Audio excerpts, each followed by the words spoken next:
Hello students, I am Mala and biology faculty. Today I am going to discuss about reproduction.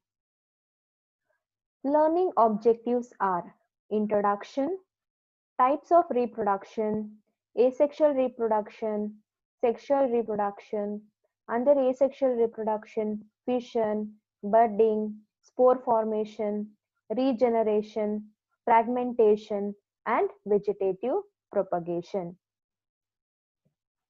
Coming to an introduction. One of the most important characteristic of living organism is their ability to reproduce, that is reproduction. More members of their species. Then what is reproduction? The reproduction is the process, the production of new organism from the existing organisms of the same species is called reproduction. It is very essential for survival of species, or we can say it ensures the continuity of life on earth. For continuity of life, reproduction is very essential and it is an important characteristic of living organism. Coming to the types of reproduction, there are two types of reproduction, asexual reproduction and sexual reproduction.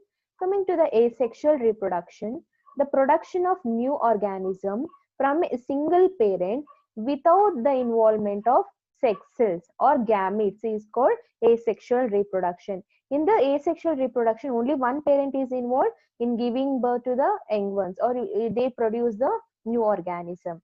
In asexual reproduction, a part of the parent organism separates off and grows into new organism. A parent is responsible here. The parent separates off and from that separate part, the new organism are grown.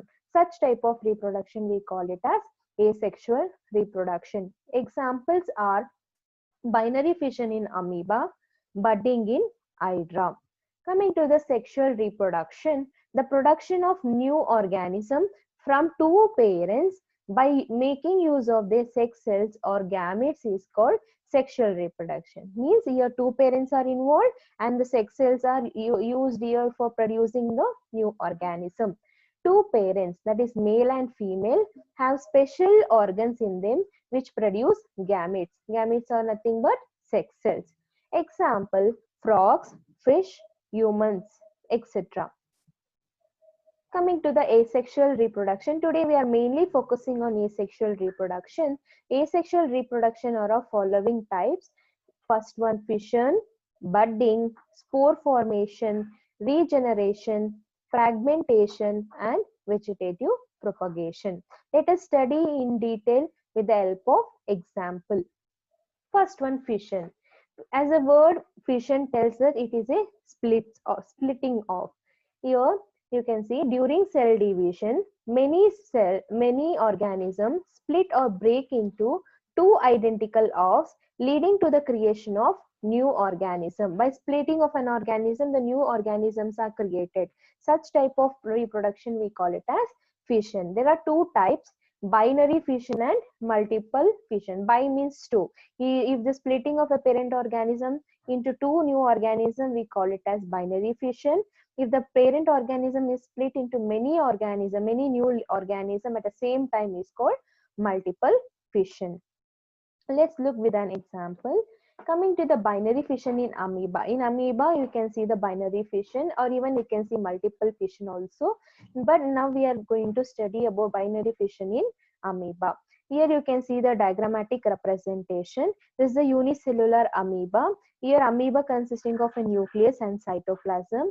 What happened here is, it is very important. In the amoeba, when the amoeba is grown completely to the maximum size, first the nucleus of the amoeba lengthens and divides into two parts. You can see here it is dividing into two parts. After that, the cytoplasm divides into two parts, one part around each nucleus.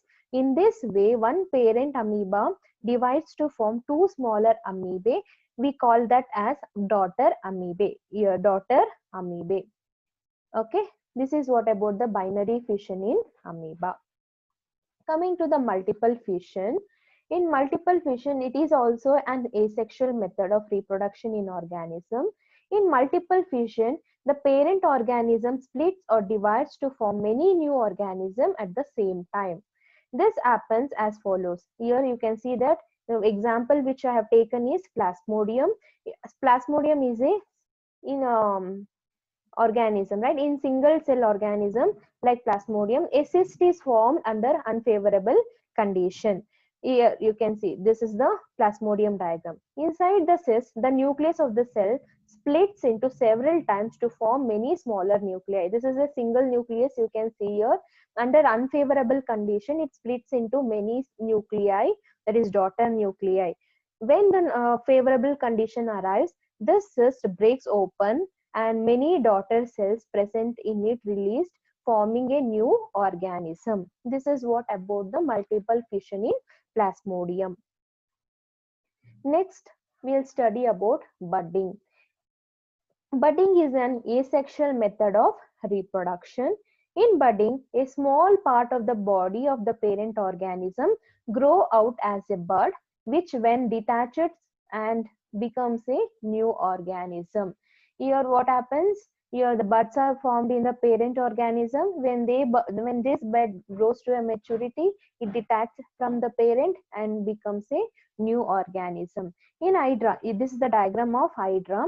Hydra undergoes budding process. Here what happens in Hydra? First a small outgrowth. You can see a small outgrowth called bud is formed on the side of its body by the repeated mitotic division of its cells.